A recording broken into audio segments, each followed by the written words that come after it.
तो last class में हमने क्या डिस्कस किया था? इंट्रोडक्शन, हमारा पूरा का पूरा यूनिट कवर करेंगे। ठीक है, उसके अंदर 2 चैप्टर्स हैं आपके, तो वो कवर हो जाएंगे। तो इंट्रोडक्शन में जो आपका माइक्रो इकोनॉमिक्स है वो स्टार्ट कहाँ से होता है? स्कार्सिटी। स्कार्सिटी वर्ड है, एक टर्म है। तो इसका मतलब क्या होता है कि जब डिमांड क्या हो, ज़्यादा हो सप्लाई से, उस सिचुएशन को कहते हैं स्कार्सिटी। फिर उसके बाद हमने देखा कि इकोनॉमिक्स क्या है। तो इकोनॉमिक्स क्या है कि कैसे आप रिसोर्सेज को अपनी वांट को सेटिस्फाई करने के लिए यूटिलाइज करते हो, उसे उसकी स्टडी को कहते हैं इकोनॉमिक्स। फिर हमने देखा इकोनॉमी क्या है। तो इकोनॉमी एक सिस्टम है जो क्या प्रोवाइड करता है, मीन्स टू वर्क, और जिससे हम क्या कमा सकते हैं, अपनी अर्निंग कमा सकते हैं या इनकम कमा सकते हैं। 2 टाइप की इकोनॉमी होती है, open economy, closed economy. Open economy क्या होती है? जिसका अदर इकोनॉमी के साथ रिलेशन होता है, एंड क्लोज इकोनॉमी क्या होती है? जिसका अदर इकोनॉमी के साथ रिलेशन नहीं होता है। ठीक है। फिर इकोनॉमिक प्रॉब्लम आती है। तो इकोनॉमिक प्रॉब्लम कौन सी प्रॉब्लम है? Problem of choice. आपको हमेशा चुनना पड़ेगा, है ना। और ये प्रॉब्लम क्यों आती है? क्योंकि हमारी वांट्स क्या है? अनलिमिटेड है। ह्यूमन वांट्स अनलिमिटेड है, और रिसोर्सेज क्या है? लिमिटेड है। आप जमीन बना के ला तो नहीं सकते ना कहीं से, पानी जो है उसे बना के तो नहीं ला सकते, वो क्या है? लिमिटेड ही। और रिसोर्सेज के अल्टरनेटिव यूज है।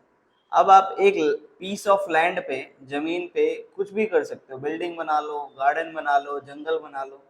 आप उसके अल्टरनेटिव यूज का मतलब कि और भी उसके यूजेस करिए जा सकते हैं। तो इसलिए क्या है, हमारे पास प्रॉब्लम ऑफ चॉइस जो है वो आती है, ये 3 कारण की वजह से। ठीक है। फिर इसके बाद हमने देखा माइक्रो और मैक्रो इकोनॉमिक्स के अंदर डिफरेंस। ये आपका क्वेश्चन आता ही है 3 से 4 मार्क्स के अंदर, तो घर से करके जाना है इसे। तो माइक्रो का मतलब क्या होता है?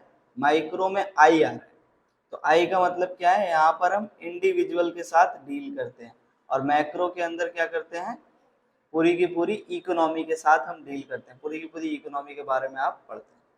ठीक है। यहाँ पर कोई भी प्रॉब्लम को सॉल्व करने के लिए किसका यूज करते हैं? माइक्रो के अंदर individual demand and individual supply का यूज करते हैं, और मैक्रो इकोनॉमिक्स में एग्रीगेट डिमांड, एग्रीगेट का मतलब पूरी इकोनॉमी की डिमांड, और एग्रीगेट सप्लाई का हम यूज करते हैं। ठीक है। बाकी दूसरा नाम क्या है इसका? माइक्रो इकोनॉमिक्स का price theory, and macro economics का क्या है? Income and employment. ठीक है। फिर इसके बाद हमने क्या देखा? Positive economy and normative economy के बीच में डिफरेंस।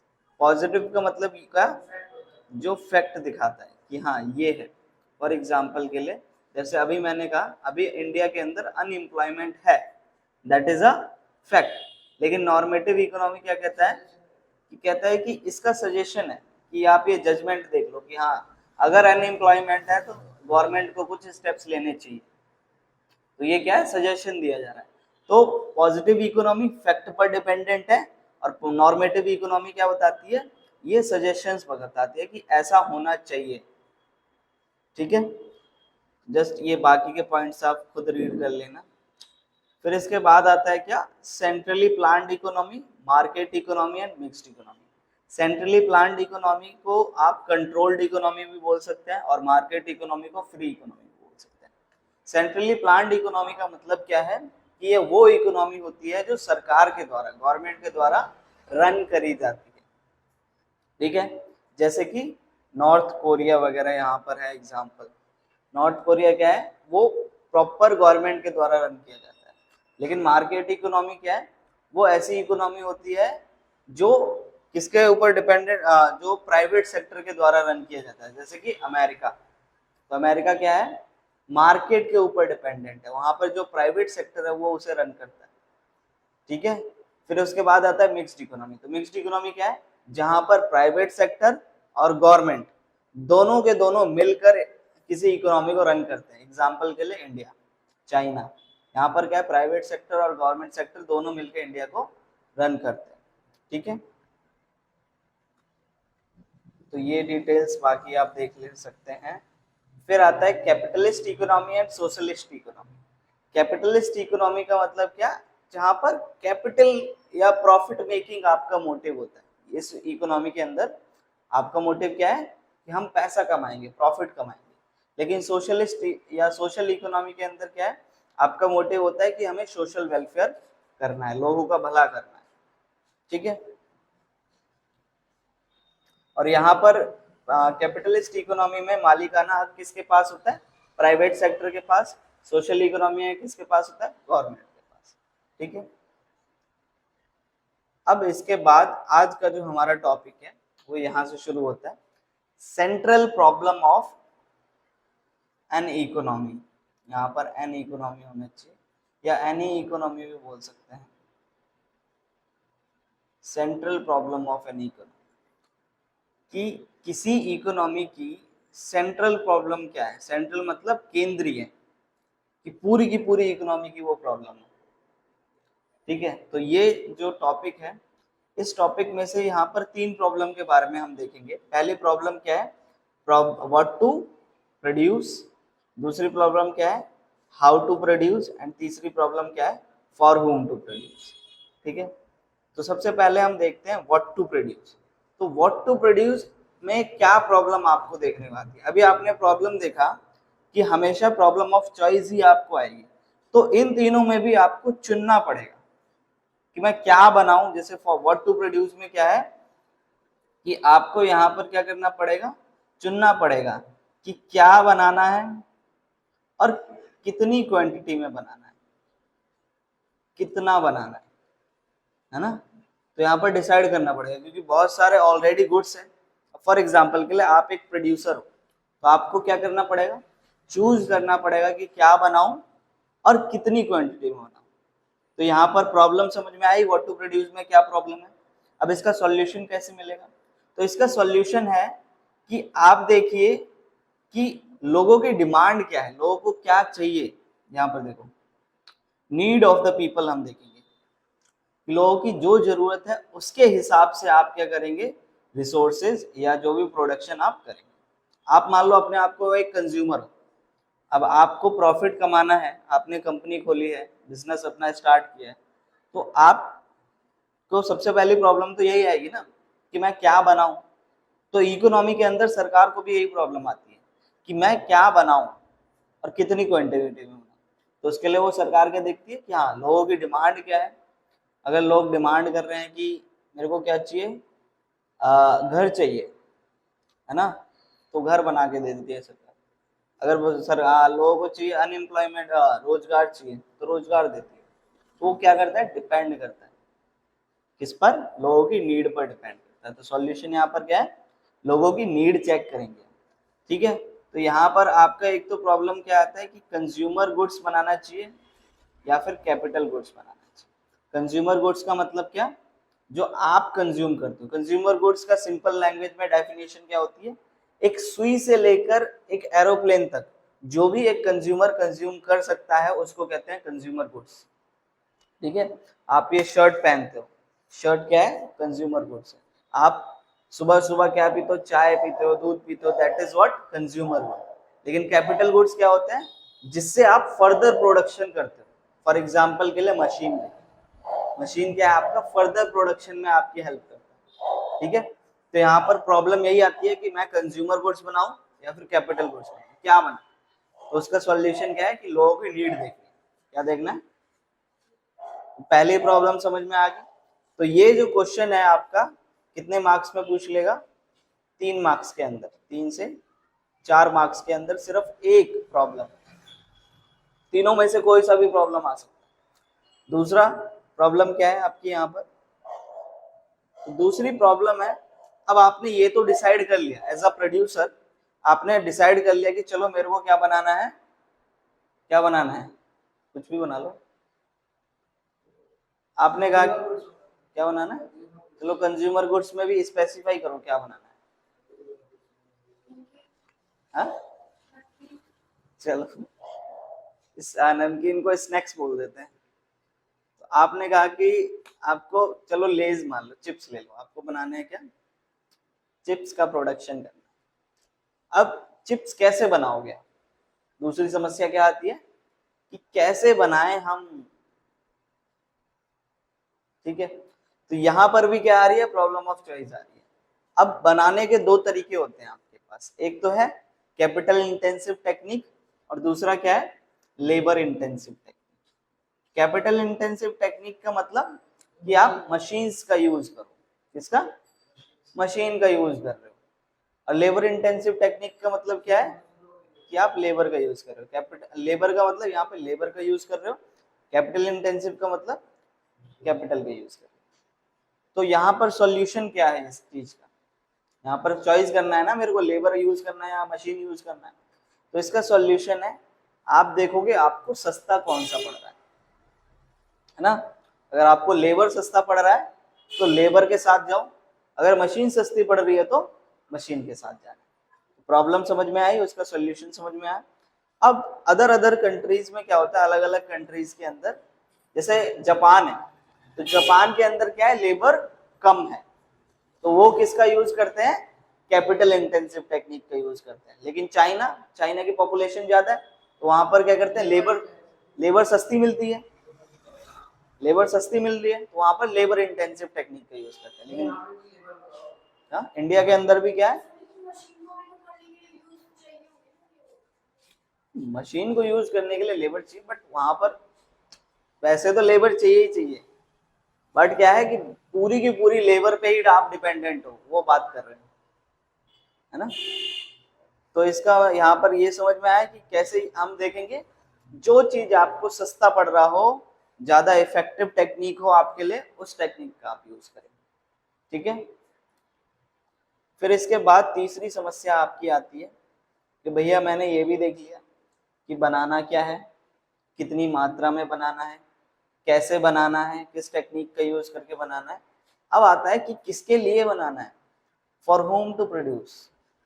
ये भी 3 से 4 मार्क्स का क्वेश्चन, अलग, ये तीनों के अलग अलग क्वेश्चन बनेंगे, 3 से 4 मार्क्स। अब आपके पास क्या समस्या है, किसके लिए बनाऊं, कौन से सेक्शन ऑफ पीपल के लिए बनाऊं, गरीबों के लिए बनाऊं, अमीरों के लिए बनाऊं ना। तो यहाँ पर इसका सोल्यूशन क्या है, यहाँ पर भी प्रॉब्लम ऑफ चॉइस आ रही है, चूज करना पड़ रहा है अमीर और गरीब के बीच। तो यहाँ पर आप गरीब के लिए बनाओगे या फिर अमीर भाई साहब के लिए बनाओगे, तो यहाँ पर कैसे आप चूज करेंगे, देखेंगे कि कौन कितना कंट्रीब्यूट कर रहा है इकोनॉमी के अंदर। कंट्रीब्यूट का मतलब कौन, जैसे सरकार को इनकम टैक्स चाहिए ना, टैक्स चाहिए ना, तो जो जितना टैक्स दे रहा है उसके हिसाब से आप प्रोडक्शन करते हैं, ठीक है। सरकार के बेसिकली यहाँ पर अगर देखा जाए तो सरकार क्या देखती है, अगर अंबानी भाई साहब ज्यादा दे रहे हैं तो उनके हिसाब से चीजें बनती है, ठीक है। तो यहाँ पर क्या देखा जाता है कि कौन कितना कंट्रीब्यूट कर रहा है, कंट्रीब्यूशन देखा जाता है कि फैक्टर अकॉर्डिंग टू कंट्रीब्यूशन। नहीं, हमेशा ऐसा नहीं होता है, गवर्नमेंट को सोशल वेलफेयर भी करना है, गवर्नमेंट को क्या करना है, सोशल वेलफेयर भी करना है, तो वो लोगों की भलाई के लिए, क्योंकि वोट बैंक तो ऐसे फ्री में नहीं मिल जाएगा ना, वोट बैंक के लिए लोगों के लिए भी तो कुछ करना पड़ेगा, तो वो सारे फैक्टर्स डिसाइड करने के बाद चूज किया जाए, ठीक है। बट यहाँ पे जस्ट एज हम प्रोड्यूसर की बात कर रहे हैं, एज अ प्रोड्यूसर क्या यूज करना चाहिए। तो यहाँ पर आप सिंपल से ये लिख देंगे आंसर कि जो जितना कंट्रीब्यूट कर रहा है उसके हिसाब से हम डिसाइड करेंगे, ठीक है जी। चलो, तो ये आपकी पहले समस्याएं सॉल्व हो गई, 3 समस्याएं, ये प्रॉब्लम समझ में आई, what to produce, how to produce, for whom to produce, ठीक है।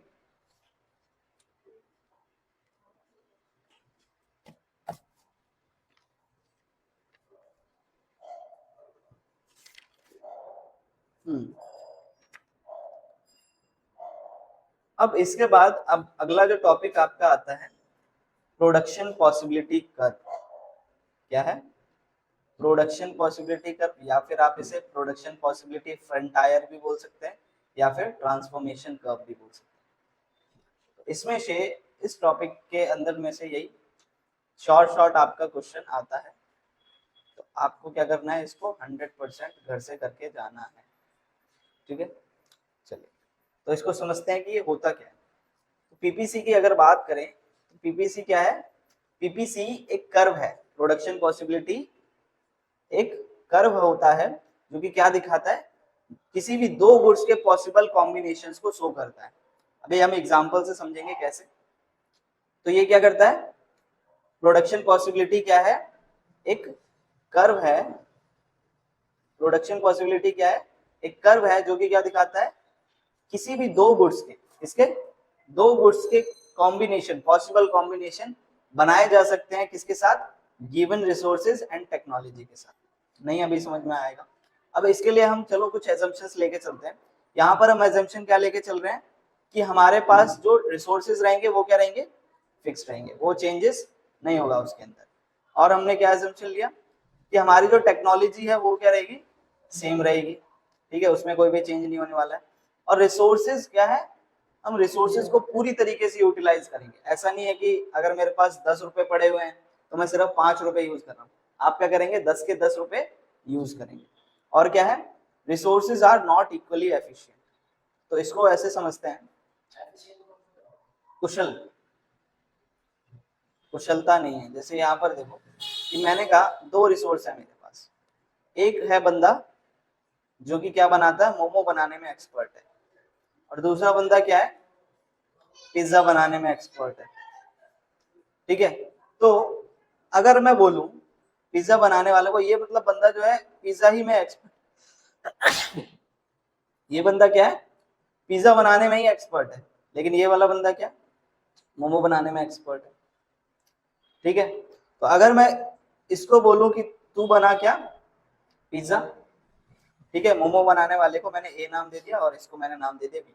तो अगर मैं ए को बोलूं कि बनाओ पिज्जा और बी को मैंने कहा कि तुम बनाओ मोमो, तो जितना अच्छे से बी पिज्जा बना सकता है उतना अच्छे से क्या ए पिज्जा बना पाएगा, नहीं, क्योंकि एक्सपर्टीज किसकी है, बी की ज्यादा है पिज्जा बनाने में। तो यहाँ पर वही है कि resources are not efficient, equally efficient नहीं है, दोनों दोनों इक्वली कुशल नहीं है, ठीक है, समझ में आया। चलिए अब जो है हम यहाँ पर एक एग्जाम्पल लेंगे, फिर हम इस चीज को, इस टॉपिक को समझेंगे। तो अब आपके मेरे साथ क्या करना है, एग्जाम्पल लिखना है। चलिए तो यहाँ पर हम सबसे पहले एक एग्जाम्पल क्या ले रहे हैं, हम मान रहे हैं कि हमारे पास क्या है, मदर है, ठीक है, और उनके बच्चे हैं, ठीक है, ए बी सी, ठीक। अब ये तीनों के तीनों बच्चे हैं, स्कूल जाते हैं, स्कूल से ये आए वापस घर। अब वापस घर आएंगे तो इनको क्या चाहिए, खाना चाहिए, है ना।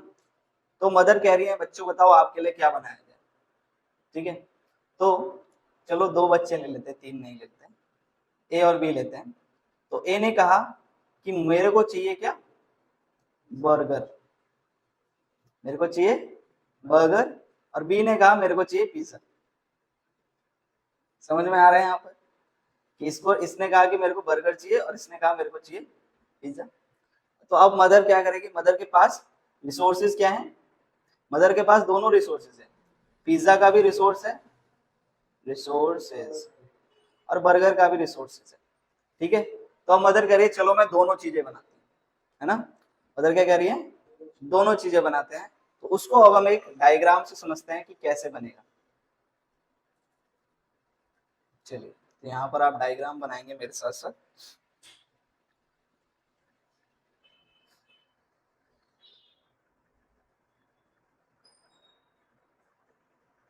यहाँ पर हम लिखेंगे कॉम्बिनेशंस,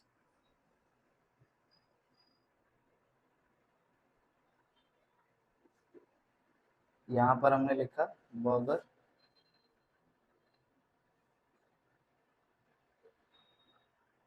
यहाँ पर हमने लिखा पिज्जा,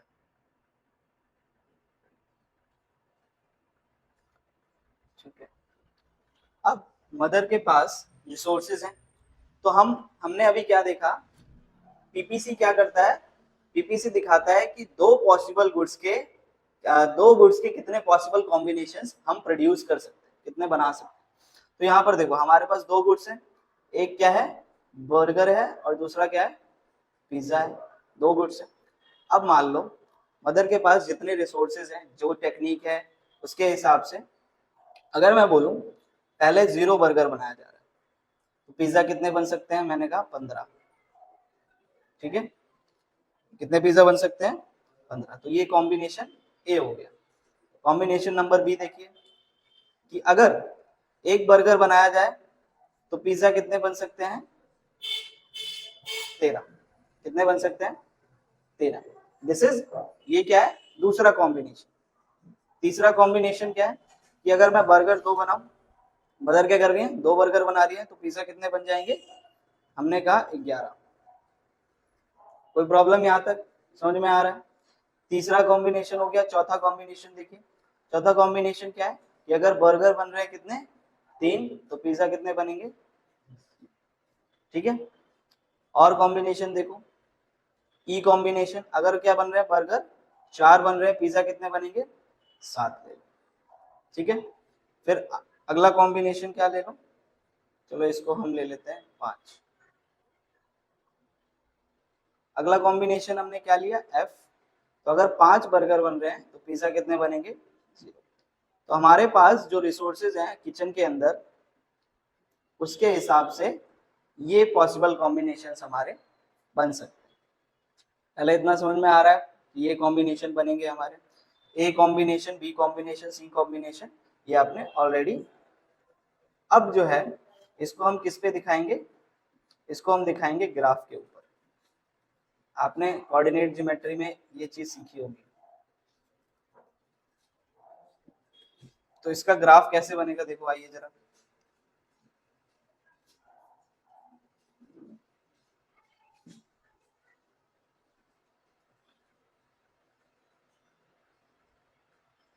ये क्या है, एक्स एक्सिस, ये क्या है, वाई एक्सिस। पता है आप लोगों को।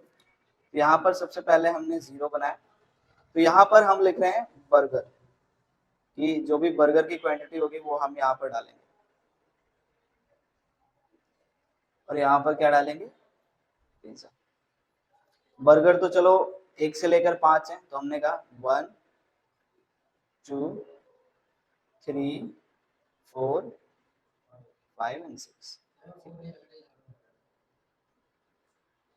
ठीक है, अब पिज्जा की अगर कॉम्बिनेशन देखें तो पिज्जा को हम 2-2 में बांट लेते हैं, 2 4 6 8 10 फिर 12 14 16। ठीक है, यहां तक पहले समझ में आया क्या हो रहा है। अब जो हमारे कॉम्बिनेशन थे उनको देखते हैं। तो अगर एक्स एक्सिस पे क्या है, ये क्या है, एक्स एक्सिस पर है, और ये क्या है, वाई एक्सिस पर है। तो अगर 0 बर्गर बन रहे हैं तो पिज्जा कितने बनेंगे, 15। पहला आपका कहाँ जाएगा, 0 अगर बर्गर बन रहे हैं तो पिज्जा कितने बनेंगे, पहला कॉम्बिनेशन यहाँ आएगा। तो ये कॉम्बिनेशन को मैंने क्या नाम दिया, ए। 0 एक्स एक्सिस पर है और वाई एक्सिस पर कितना है, 15। ये आपने पढ़ रखा है ना कैसे बनाते हैं ये।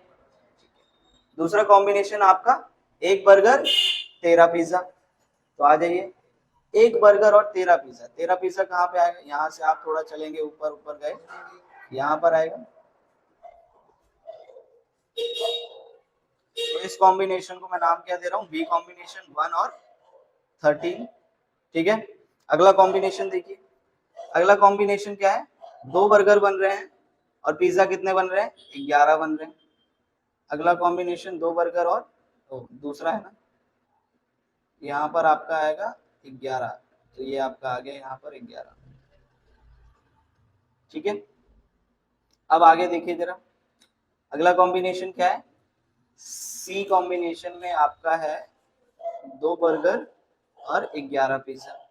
डी कॉम्बिनेशन में आपका क्या है, 3 बर्गर है, 9 पिज्जा है। 3 बर्गर देखिए कहाँ है, 3 बर्गर 9 पिज्जा कहाँ पे आएंगे, यहाँ पर आएंगे। This is D combination, 3 burger और 9 पिज्जा। अगला कॉम्बिनेशन देखते हैं। अगला कॉम्बिनेशन है आपका ई, 4 बर्गर 5 पिज्जा। 4 बर्गर का है, 4 बर्गर ये रहे, 5 पिज्जा आपके आएंगे समथिंग यहाँ पर। ठीक है, फिर इससे अगला कॉम्बिनेशन क्या है, 5 बर्गर 0 पिज्जा। तो ये आपका कहाँ आएगा, तो इसको क्या बोलेंगे हम, F. This will be F combination होगा आपका। यहाँ पर क्या है 5 और 0 है, यहाँ पर ई कॉम्बिनेशन है, यहाँ पर क्या है 4 एंड 5 है। ठीक, अब इसको हम लाइन को करते हैं मैच। ठीक है, इसको हम क्या करते हैं मैच करते हैं।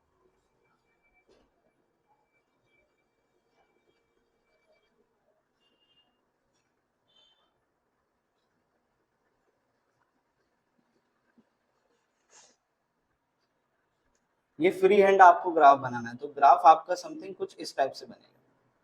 ये ऐसे कैसे बनेगा ग्राफ, इस टाइप का बनेगा। तो अब जरा यहाँ पे समझने की कोशिश करते हैं कि देखो हमारे पास क्या थे, लिमिटेड रिसोर्सेज थे।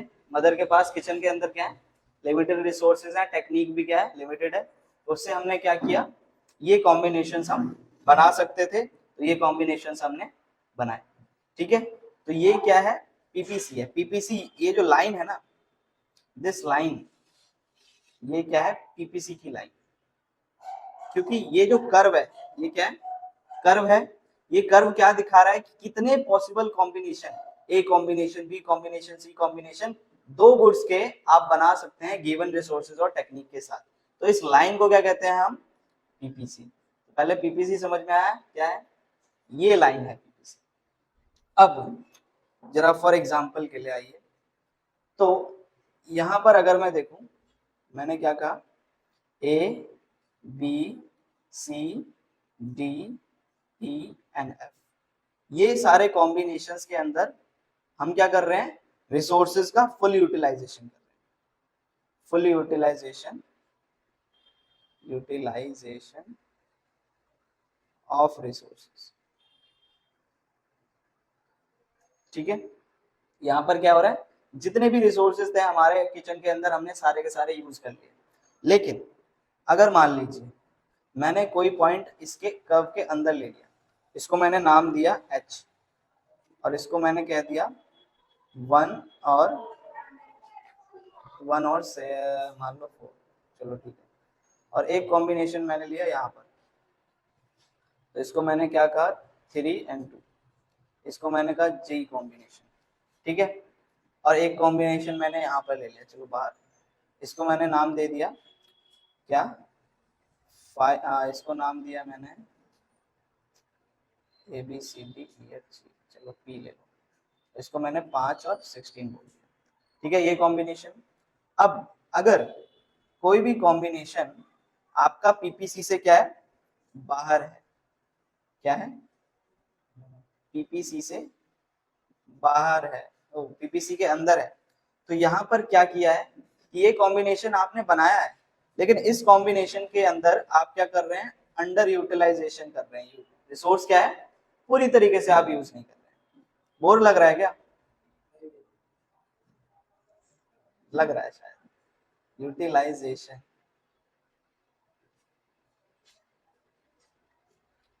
अंडर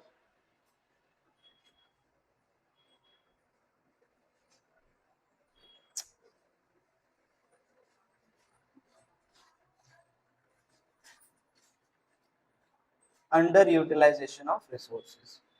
भैया अंडर यूटिलाइजेशन ऑफ रिसोर्सेज कैसे, रिसोर्सेज, तो यहाँ पर आपने इन दो कॉम्बिनेशन के अंदर कौन कौन सा कॉम्बिनेशन एच एंड जी, इन दोनों कॉम्बिनेशन में रिसोर्सेज तो थे आपके पास, लेकिन आपने उनको पूरी तरीके से यूज नहीं किया, इसको कहते हैं अंडर यूटिलाइजेशन ऑफ रिसोर्सेज। और ये जो आपको कॉम्बिनेशन दिख रहा है ये पी वाला कॉम्बिनेशन, इसको हम बोलते हैं क्या अनअटेनेबल।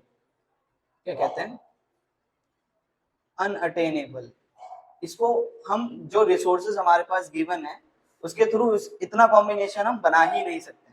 क्या है ये कॉम्बिनेशन हम बना ही नहीं सकते। तो पीपीसी अगर सिंपल लैंग्वेज में कहा जाए, पीपीसी इस कर्व को कहा जा रहा है जिस कर्व पर आप जितने भी पॉसिबल कॉम्बिनेशन बना सकते हैं कि किसके दो गुड्स, उसको कहते हैं पीपीसी।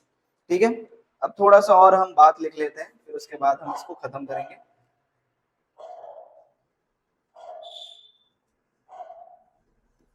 तो यहाँ पर पहला पॉइंट लिखते हैं क्या, पहला पॉइंट है यहाँ पर when any point is under the PPC is under utilisation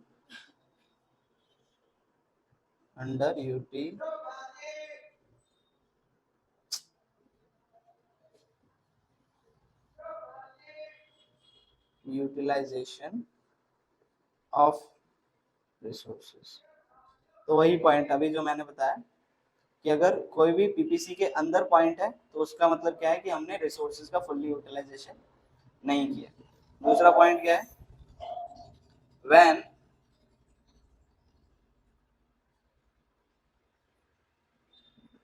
any point is on PPC, अगर कोई पीपीसी के ऊपर है it means resources are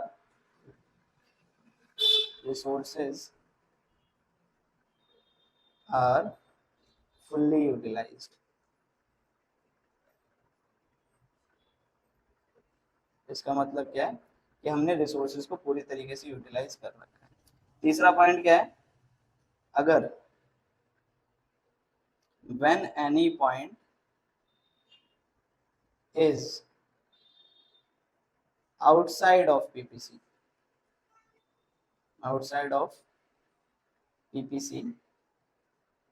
it means that combination is